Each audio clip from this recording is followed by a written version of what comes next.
तंत्र मंत्र या जितनी भी तांत्रिक क्रियाएं होती हैं ये दो प्रकार की होती हैं, नकारात्मक और सकारात्मक। जो नकारात्मक क्रियाएं होती हैं उन्हें ही हम ब्लैक मैजिक, काला जादू बोलते हैं।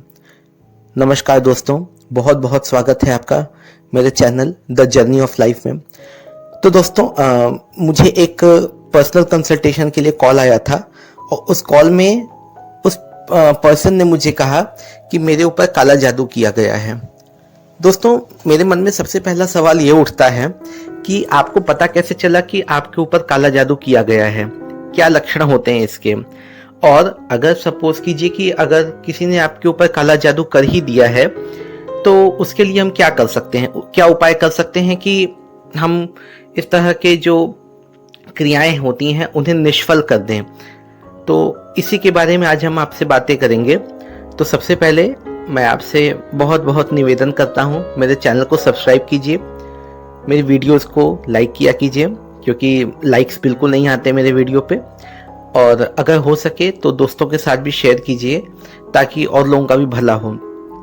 दोस्तों मैं आपके लिए जो भी वीडियोस बनाता हूं वो सिर्फ और सिर्फ आपके फ़ायदे के लिए होते हैं और मैं आपको जितने भी उपाय बताता हूं बहुत ही सरल उपाय होते हैं और आप अपने घर परिवार और सामाजिक जीवन में रहते हुए भी ये सारे उपाय कर सकते हैं। तो चलिए दोस्तों हम आपको बताते हैं काला जादू के बारे में। दोस्तों काला जादू ये कब करते हैं? काला जादू या किसी का मनमुटाव हो, अनबन हो या किसी बात का झगड़ा हो, लड़ाई हो, उसके लिए करते हैं।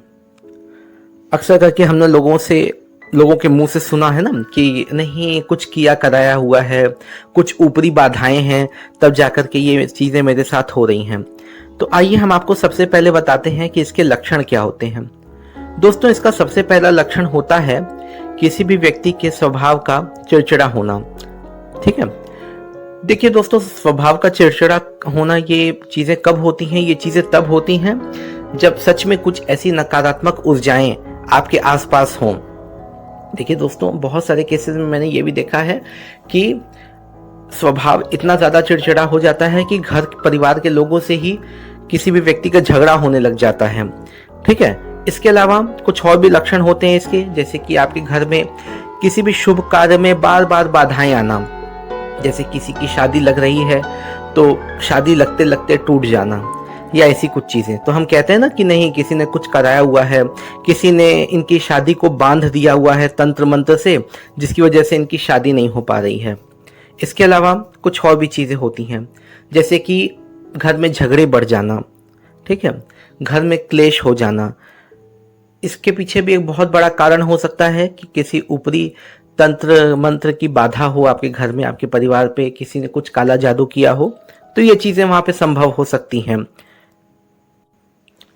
कुछ तंत्र मंत्र की बाधाएं या क्रियाएं ऐसी भी होती हैं जिससे किसी भी व्यक्ति को बुरे बुरे सपने आने लग जाते हैं। ठीक है फ्रेंड्स, तो ये एक बहुत ही मैं क्या बोलूं, बहुत ही डिफिकल्ट सिचुएशन होता है फेस कर पाना। और खास तौर पे जब आपको लगने लगे कि हाँ मेरे साथ ऐसा कुछ किया गया है तो हम काफ़ी घबरा जाते हैं, काफ़ी हम पैनिक करने लगते हैं, काफ़ी ज़्यादा हम चिंता में पड़ जाते हैं। क्या करना है हमें? देखिए दोस्तों सबसे पहली बात, बहुत सारे केसेस में मैंने ये भी देखा है कि कोई काला जादू या कोई ऊपरी तंत्र मंत्र की बाधाएं बिल्कुल होती ही नहीं हैं। ठीक है, अगर होती हैं तो उसको ख़त्म करने के लिए मैं कुछ उपाय भी आपको आज बताऊंगा। सबसे पहले आप दिमाग में एक बात बैठा लीजिए कि तंत्र मंत्र की ये जो बाधाएं होती हैं ये आप अपने मन से भी कभी कभी कुछ चीज़ों को हम गढ़ लेते हैं, कुछ चीज़ों को हम अपने मन से क्रिएट कर लेते हैं और हम उसी चीज़ों के बारे में सोचने लग जाते हैं। और जैसा कि मैंने आपको बताया ना कि आवर थॉट्स बिकम रियलिटी, हमारे जो विचार हैं, ठीक है, वही चीज़ें हमारे साथ होने लग जाती हैं। मान लीजिए कि आप किसी तंत्र मंत्र वाले व्यक्ति, किसी तांत्रिक या किसी पंडित पुजारी के पास आप गए, उसने आपको कह दिया कि भाई आपके ऊपर कुछ तंत्र मंत्र की बाधाएं हैं। बस वहीं से आप चिंता में पड़ जाते हैं कि अब मैं क्या करूं, मेरे ऊपर तो तंत्र मंत्र की बाधाएं की गई हैं, अब तो मेरे साथ कुछ भी अच्छा नहीं होगा। तो जिस तरह के विचार आप रखते हैं वही सारी चीजें आपके साथ घटित होने लग जाती हैं। तो सबसे पहले आप अपने विचारों को बदल दीजिए बिल्कुल पूरी तरह से। अगर फिर भी आपको ऐसा लगता है कि हाँ कुछ नकारात्मक शक्तियां हैं आपके आसपास, तो उन्हें खत्म करने के लिए मैं कुछ उपाय बता रहा हूं। तो उपाय नंबर 1, आप तंत्र मंत्र की जो बाधाएं हैं आप उन्हें नारियल से खत्म कर सकते हैं, वही नारियल जो जटा वाली नारियल होती है। ठीक है फ्रेंड्स, जो हम लोग मंदिरों में चढ़ाते हैं। तो आपको करना क्या है, आप एक नारियल लीजिए, आप उससे अपने ऊपर से 21 बार घुमाइए। जैसा हम लोग नजर उतारने के समय में हम लोग किसी के ऊपर से, किसी के सर के ऊपर से घुमाते हैं, उसे 21 बार घुमाइए। ये उपाय आपको शनिवार के दिन करना है। अगर आपको ऐसा लगे कि परिवार के और भी लोगों के ऊपर खतरा है तो आप उसी नारियल से हर किसी के सर पे 21 बार उसे घुमा करके उतार लीजिए। इसके बाद आप कुछ आम की लकड़ियां लीजिए। आम की लकड़ियां बहुत ही इजीली मिल जाती हैं मार्केट में। जो तंत्र मंत्र या जो पूजा की जो दुकानें होती हैं, जहाँ पे पूजा की सामग्रियां मिलती हैं, वहां से आप ले सकते हैं। थोड़े से आम की लकड़ियां ले लीजिए और आप किसी मंदिर में चले जाइए अगर पॉसिबल है तो। अगर ऐसा लगे कि नहीं, मंदिर में आपको कोई ये सब चीजें नहीं करने देगा, तब आप किसी पीपल के पेड़ के नीचे पहुंच जाइए। वहां पे आम की लकड़ियों के साथ उस नारियल को आप जला दीजिए। आप चाहे तो कुछ कपूर का भी इस्तेमाल यहाँ पे कर सकती हैं जलाने के समय में। बिल्कुल ये काम कीजिए। और ऐसा अगर आपने 5 शनिवार कर लिया तो आप मान के चलिए कि आपके ऊपर से जो तंत्र मंत्र की बाधाएं हैं वो काफी हद तक कम हो जाएंगी। ठीक है फ्रेंड्स, ये हो गया पहला उपाय। दूसरा उपाय आपको करना यह है कि आपको कोई भी तांबे का बर्तन लेना है। वो तांबे का कोई छोटा सा ग्लास हो सकता है, कोई छोटी सी कटोरी हो सकती है, तांबे की छोटे छोटे जो कलश होते हैं, या तांबे का कोई लोटा भी हो सकता है, वो आप ले लीजिए। आप उसमें रात में पानी भर दीजिए, साफ पानी, और उसे आप अपने सिरहाने, अपने सर के पास रखिए। जैसे मान लीजिए कि अगर आप बिस्तर पे, पलंग पे सोते हैं, तो आप सोए हैं जहां पे, तो बिल्कुल उसके ठीक नीचे आपके सर के पास आप वो बर्तन वहां पे पानी भरा हुआ रख दीजिए। इसके बाद आपको करना यह है कि आप आराम से निश्चिंत होकर के सो जाइए। सुबह आप वो जो आपने बर्तन रखा हुआ है अपने सर के सिरहाने पे, उसका पानी आप उठा करके गली में या किसी चौराहे पर जाकर के फेंक आइए। दोस्तों, ये बहुत ही कारगर उपाय है, बहुत ही सिद्ध उपाय है जो मैं आपको बता रहा हूँ, और काफी सिंपल है। आप अपने परिवार में और सामाजिक जीवन में रहते हुए भी ये सारी चीजें कर सकते हैं।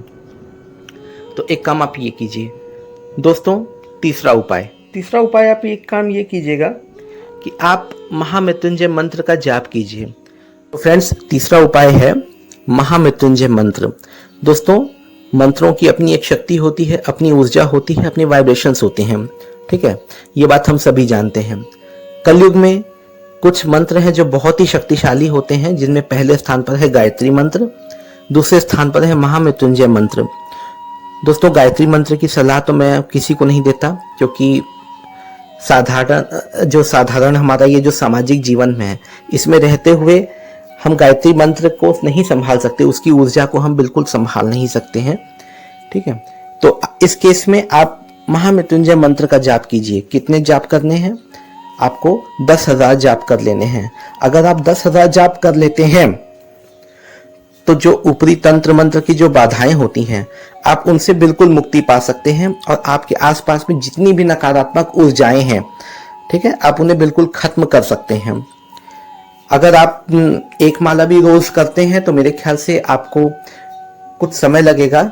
मेरे ख्याल से आपको 2-3 महीने आपको लग जाएंगे, या आप 2 माला भी कर सकते हैं, ये आपके ऊपर, आपकी चॉइस है। लेकिन आप इसे बिल्कुल कीजिए, और इसको करने के बाद आप इसके असर को देखेंगे, क्योंकि ये मेरा आजमाया हुआ तरीका है। आप बिल्कुल इसे कीजिए। और चौथा उपाय मैं आपको बता देता हूं, जो है सेंधा नमक का उपाय।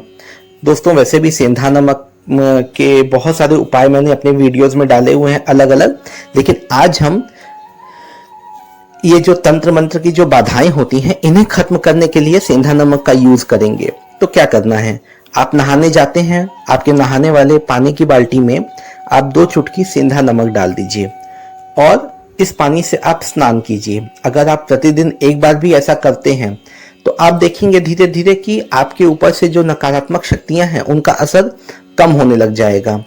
आप चाहें तो अपना घर में जो पोछा होता है, उस पानी में भी आप थोड़ा सा नमक डाल करके घर में पोछा लगाएं, तो आपके पूरे परिवार से नकारात्मक शक्तियां खत्म होने लगेंगी। तो दोस्तों, ये जितने भी उपाय मैंने बताए हैं, आप इसे जरूर कीजिए, और इसी तरह की और भी वीडियोस के लिए मेरे चैनल पे बने रहिए। आपका बहुत बहुत धन्यवाद।